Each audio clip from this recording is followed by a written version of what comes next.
Hey, this is G here from the G and Cleland Show, and today is our first episode of a new segment called Based on a True Story, where we bring you interesting and amazing and inspiring stories of people's actual lives.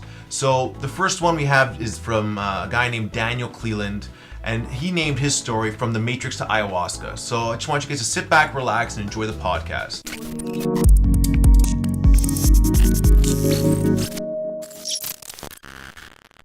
Hey, it's Giovanni here from Collective Evolution, G and Cleland Show. We have a very special guest today. I don't know where I should say he's from, because he's from a little bit all over the place, but he's from Pulse Tours, currently residing in South America. That's one of my areas. One of your areas. Very interesting guy who's going to share his story today on this new episode called Based on a True Story. So Dan, let's start right from the beginning. Thanks for coming on the show. Tell me a little bit about your childhood, and then just take us through why we found your story so interesting. All right. Well, not too much of interest in the childhood. I grew up in a small town about 2 hours north of here in Toronto. The town's called Walkerton, Ontario. Small rural community. Had a pretty good family. I mean, of course, a few childhood kind of issues which may have carried over into adulthood, but nothing too severe. Did high school in Walkerton till I was 18. Didn't really see much of a city until I went to college in London, Ontario when I was 18. Okay. So nothing too crazy, nothing too out of the ordinary there. All right, cool. And so from there, I guess you went to college or sort of groomed for the corporate lifestyle. Tell us about that and how that sort of led into the next few years of your life. Yeah, so like any high school kid, you're kind of, you've got this advice coming from the top, from parents, from teachers, from guidance counselors. In your last year of school, you get this college calendar or brochure, so you're kind of flipping through these pages of the college brochure, wondering, what am I going to do with my life? Mm-hmm. How are you supposed to decide that when you're 18 years old? Looking through a book, you really have no idea what's out there in the world. You have no idea how it would actually look getting into any of these jobs that you're potentially embarking on a 4 or 7 year study program to go into doing.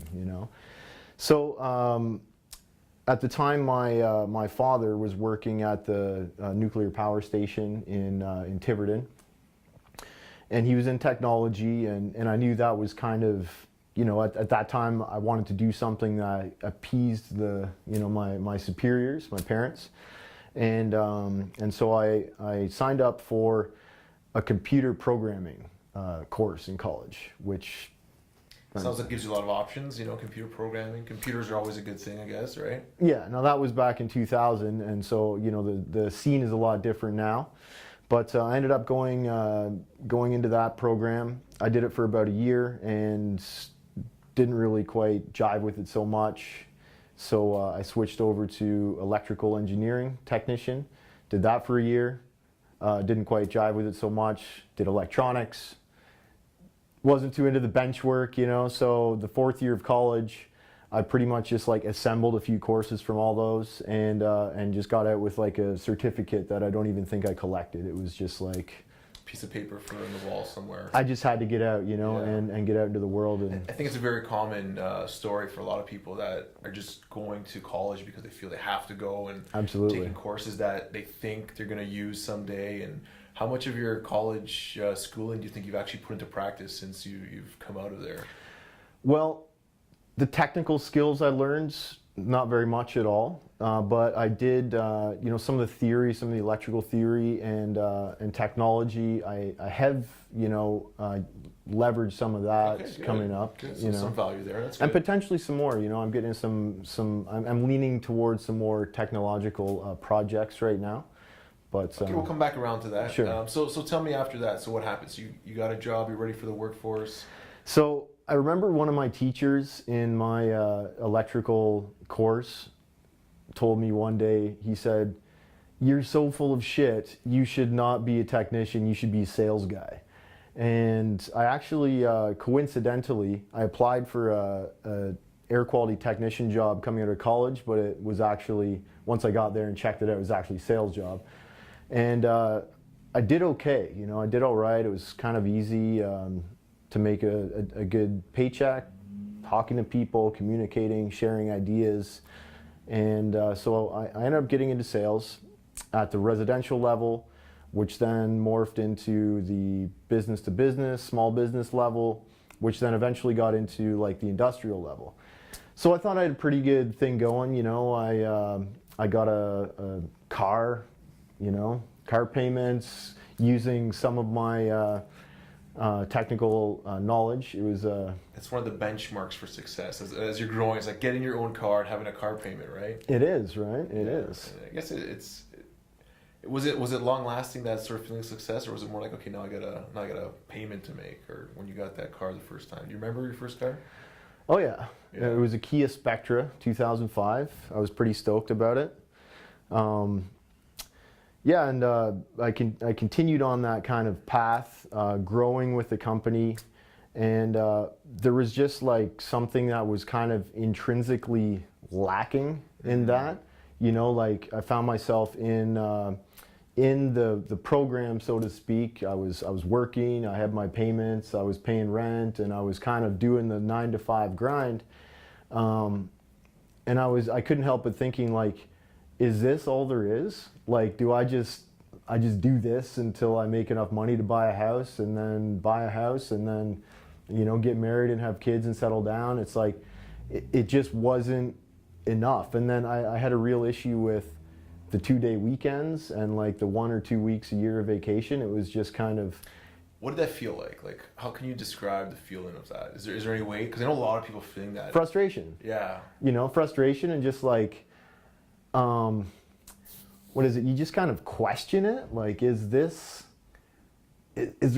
right? You know, like what, like it just, you kind of lose that enthusiasm for life. You know, just waking up Monday mornings. You know, like you hate the morning. You want to stay in bed, but you can't. You can turn the dial 20 years and be that same Monday morning waking up. She can be a little bit more grayer, a little more balder in my case, and then, more responsibilities. You know, just 20 years went by, and you look back like, what happened? You know, just filled that same routine. Exactly. So how does one sort of go from that and make a change? I think that's what a lot of people like. What happened in your case?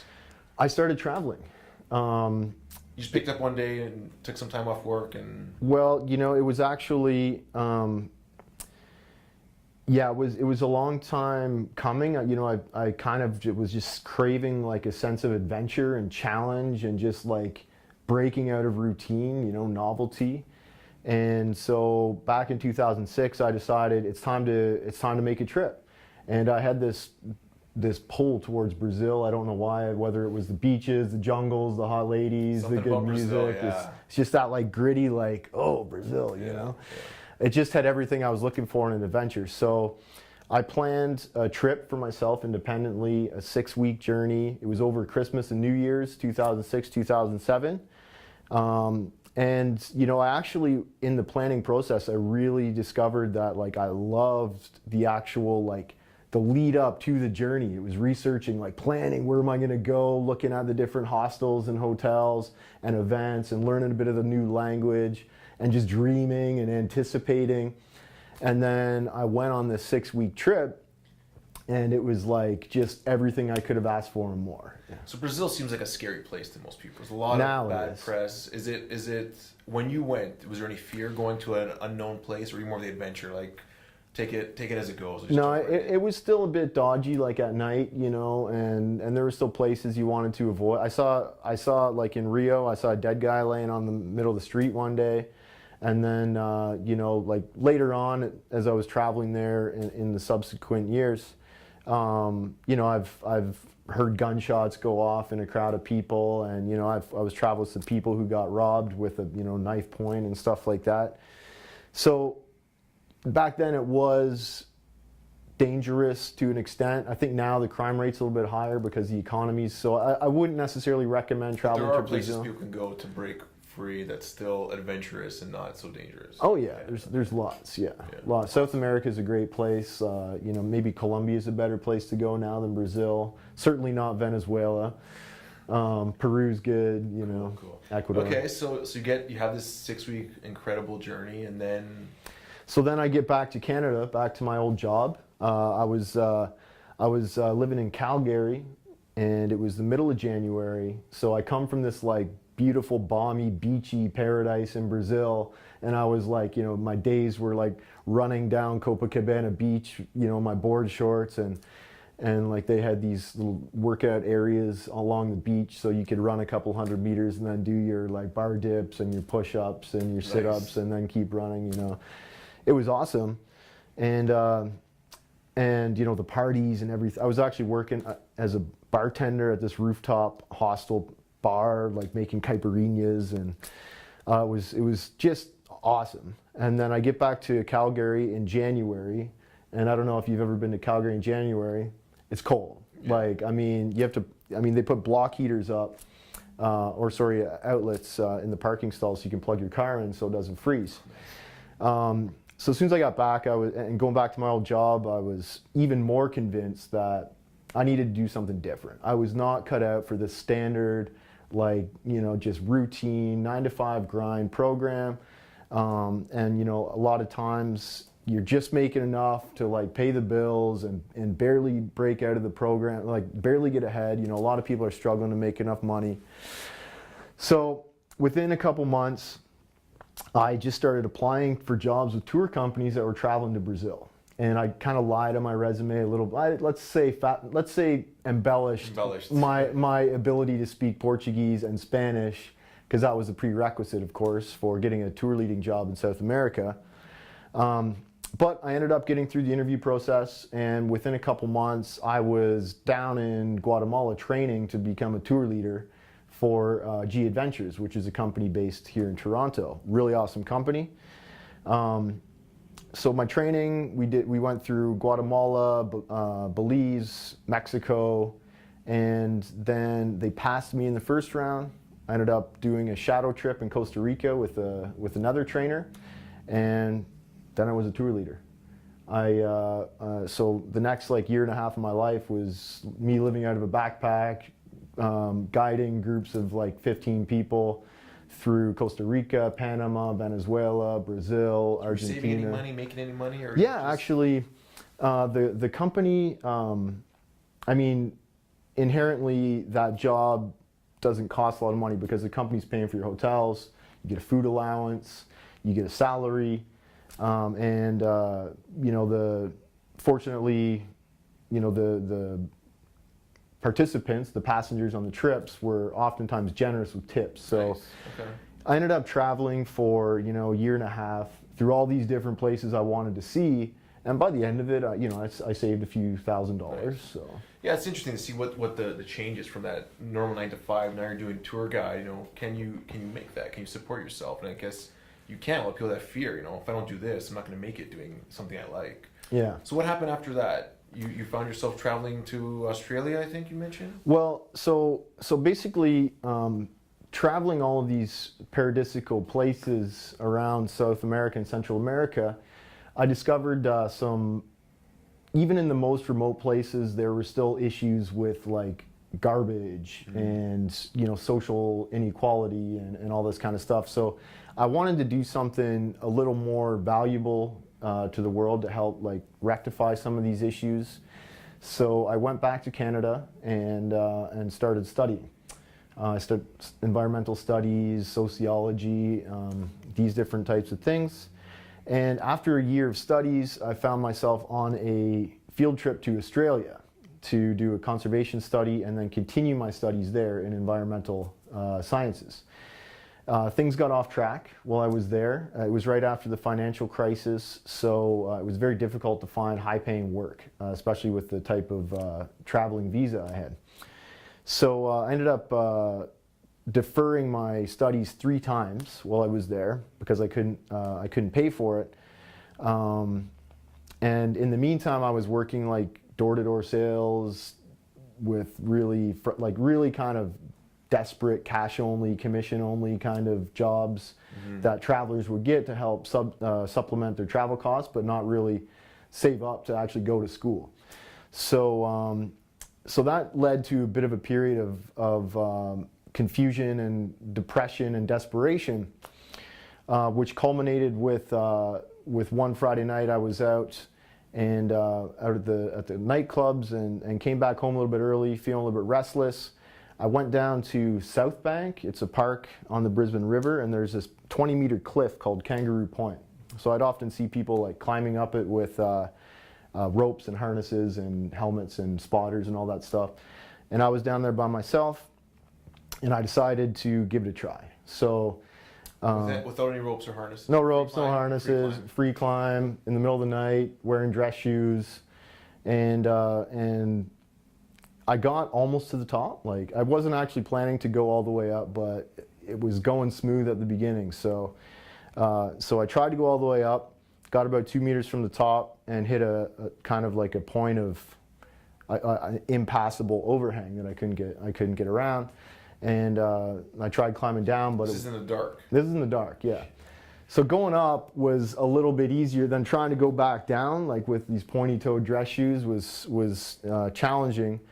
It was impossible, and so I kind of started to panic, and there was only one way to go, is either like try to jump to this one lip that I thought I could maybe get my hands around, or like, I don't know, sit up there and tremble until I hit the ground. So I jumped and I fell, and like shattered my femur and my pelvis.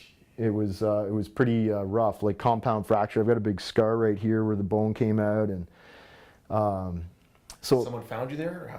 Yeah. So luckily there were some people down there. Otherwise, I probably would have bled to death. But so there were some folks down in the park, maybe I think Friday night, having a couple beers or something. Some teenagers. They came over. The first thing the guy says is like, "Holy shit, man! Look at your leg." I'm like, "I know. You want to call me an ambulance?" And so they did. Then I ended up spending a month in the hospital, in the trauma ward. So like exoskeleton for the first week or so. Then they did a big surgery, put titanium all in my leg and pelvis, and during that time, you know, I had a lot of downtime, time to think, and I was already familiar with ayahuasca because I'd read about it in Daniel Pinchbeck's 2012, The Return of Quetzalcoatl. Plus, I was following Reality Sandwich at that point, and I thought that maybe ayahuasca could help kind of get me out of that rut. You were taking painkillers also? I was taking so many opiates, it was crazy. Like, it was almost like a dual purpose, because I needed the opiates for my pain because my whole body was shattered and cut up. But for me, it doubled as like, it was also pushing out my kind of depression and my dissatisfaction with my life circumstances at that point. So that kind of was a bit of a band-aid on a bullet wound, but it didn't help for long before it actually started making the problems worse. So I mean, yeah, I had all this stuff going on. I kind of like, at one point I wrote in my journal that it felt like there were little balls of garbage just orbiting around my head, like negative thought programs or whatever. Just things that were like sabotaging my life. So so yeah, I mean, I was aware of ayahuasca. I was afraid of ayahuasca. Back then, it was 6 years ago. And it was even like further beyond the mainstream awareness, you know? And when people talked about it, it was like this super intense, psychedelic, you confronted all your demons, and you know, I was afraid of what demons I had inside me. So anyways, I decided that like I needed to do something. I needed that out. You know, I needed to try something. Otherwise, I was borderline suicidal. And so I decided, I mean, it took me a couple months to heal in Australia. I was on crutches for a while, and then I decided to quit Australia and go back to Canada. And on the way back, I went to Peru to find ayahuasca. So long story short, ayahuasca, even on my first ceremony, like I was lucky. Not everyone gets a huge hit in their first ceremony, but yeah, it just like went very deep on me. I purged like everything that was just in there. Yeah. It just unlocked the floodgates, and just, I let everything out. I just came to terms with a lot of my own self-contempt. Like I thought, I felt like at that moment everything was perfect in space and time, and the only way I could have gotten there was if all these other mistakes I'd made which were perceived mistakes, had led me to that point. Like climbing a cliff face and dress shoes in the middle of the night by yourself, It sounds almost crazy. Like, it sounds almost like, how could you possibly have even thought of that? But from a bigger picture, it was like, that's exactly what you needed to get you where you are today. Pretty much, yeah. I mean, like, I could have looked at that trip to Australia as a huge mistake, or looked at it as the turning point in Where would you have been if you didn't go there? Who knows, right? I probably would have continued my studies in Canada, finished the bachelor's degree, and then who knows where I would have gone. It turns out that actually that 3 years of life experience that I got in Australia, and plus the 2 years after that in different international scenarios, actually allowed me to get acceptance into a master's program, which I completed. So I kind of bypassed the bachelor's degree and just went straight to the master's by utilizing that life experience. So nice. I'm in the same place I would have been if I would have completed that bachelor's degree in time, but in space, probably not. Yeah. So you have this crazy ayahuasca experience, life altering, I'm guessing. Absolutely. Shifts you in ways you couldn't even imagine. Yeah. So and then you have this, what happens after that? So basically, the first thing that happened was I wrote a very explicitly detailed account of my experience, and I sent it to every contact in my Hotmail contacts list. And that included like family members, like teachers, like whatever. Anybody who's ever known me got that letter. What was the response like? Fear. Like, especially most of my family members just thought I'd gone off the deep end, like I was, down in the jungle doing drugs and like, had completely fallen off the wagon. My parents were concerned that what I was drinking was like poison or something like that.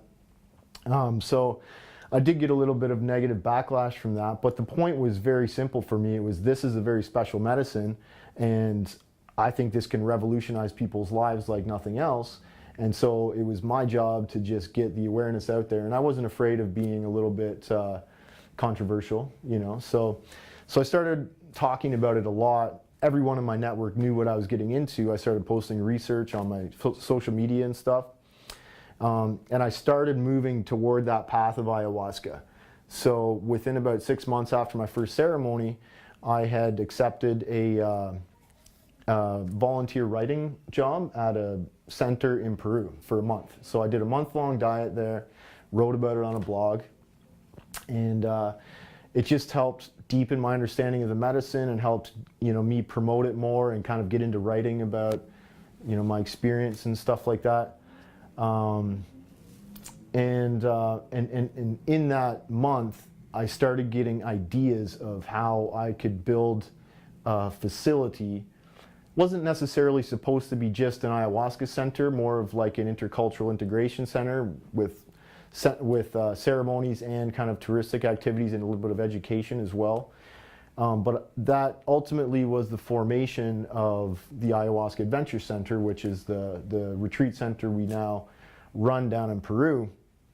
So it just kind of cleared out my thinking, and I had all these different experiences, a little bit of technical, a little bit of business and sales, a little bit of tourism, and it just allowed me to bring all that together. And instead of picking one pigeonholed job, it was like, oh, I can like take all my skills and do something that I'm passionate about and that helps other people, and and break out of the program. So people who are stuck in the program now, how do you think they can find out? Because I think a lot of people are not sure. I don't know what I want to do. I don't know what I can do.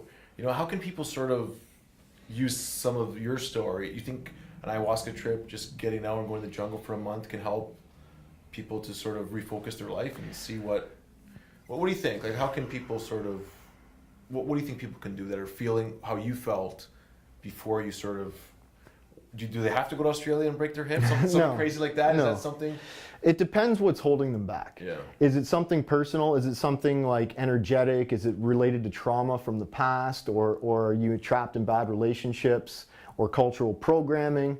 Then, ayahuasca can help you break out of that, help kind of, I liken it to, if you're a car and you're driving along and you've got a whole bunch of stuff like stuck to the vehicle, you're catching air, it's slowing you down, you're not really driving in a efficient manner.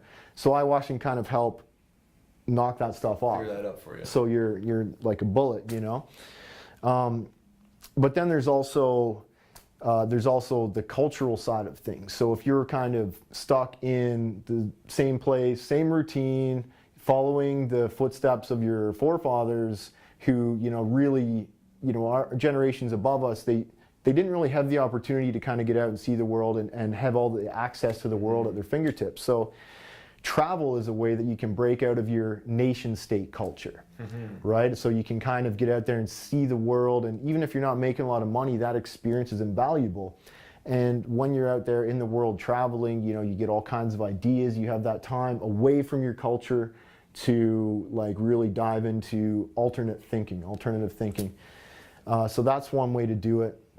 And then more on the pragmatic side of things, there's billions of ways you can become an entrepreneur these days. You can start little companies for next to nothing. You can get out there, you can do things on the internet, you can find ways to make passive income. There are ways pragmatically to earn a living doing things other than the standard pigeonhole job that you get by searching on the Human Resources Department of Canada job website or like wherever, So there are options. Yeah. So you went on to write a book. You want to tell us a little about that? The book you wrote about some of your experiences. Tell us about that. Absolutely. We only have a couple minutes left, but tell us about your book and what you're doing now. So I wrote a book. It's called Pulse of the Jungle, and it's really using my story the last 10 years as the backbone, as an inspirational guide for seekers wishing to transcend culture, explore the world, and make an impact.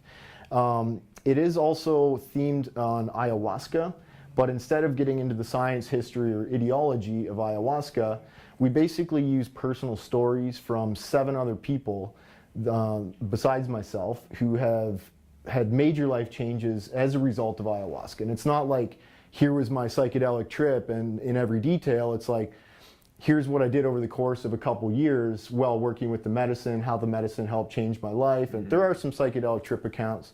Michael Sanders. He's been on the podcast, yeah. Michael Sanders, he's a well-known friend of Collective Evolution.